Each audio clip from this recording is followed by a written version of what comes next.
महाराष्ट्र राज्यातील बीड हत्याकांड प्रकरणानंतर राज्यामध्ये पोलीस दल हा अलर्ट मोड बघायला मिळत आहे। आज आपण जळगाव जिल्ह्यातील पाचोरा पोलीस स्टेशन या ठिकाणी आहोत। या पोलीस स्टेशन हद्दीमध्ये या ठिकाणी काल 26 जानेवारी असताना सुद्धा पोलिसांनी एक अतिशय उत्कृष्ट कामगिरी केली आहे। 4 जिवंत काडतूस आणि 2 गावठी कट्टे या ठिकाणी पोलिसांच्या वतीने हस्तगत करण्यात आले आहे। याबाबतची माहिती आपल्याला देण्यासाठी आपल्यासोबत धनंजय रुड साहेब आहेत, ते उपविभागीय पोलीस अधिकारी आहेत। आपण त्यांच्याशी बोलूया। साहेब, स्वागत तुमचं मधुर खाण्यासोबत। काय सांगाल याबाबत? मोठी कारवाई आपल्या पोलीस ठाण्यात झाली। हो, आमच्या जिल्ह्याचे पोलीस अधीक्षक महेश्वर रेड्डी साहेब यांचे तसे आदेश होते।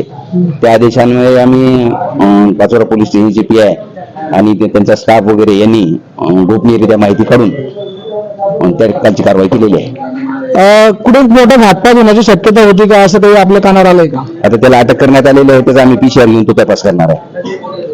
या ठिकाणी कुठलाही मोठा घातपात होण्याची शक्यता आहे का, याबाबत पोलीस विभाग चौकशी करीत आहे।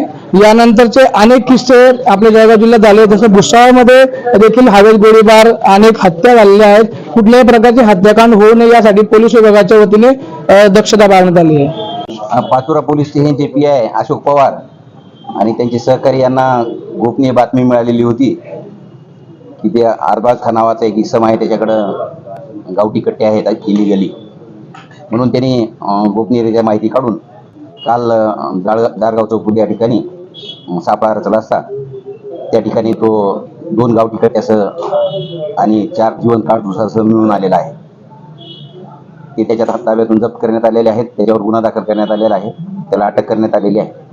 किती आरोपी त्यामध्ये होते? सध्या एक आरोपी आहे।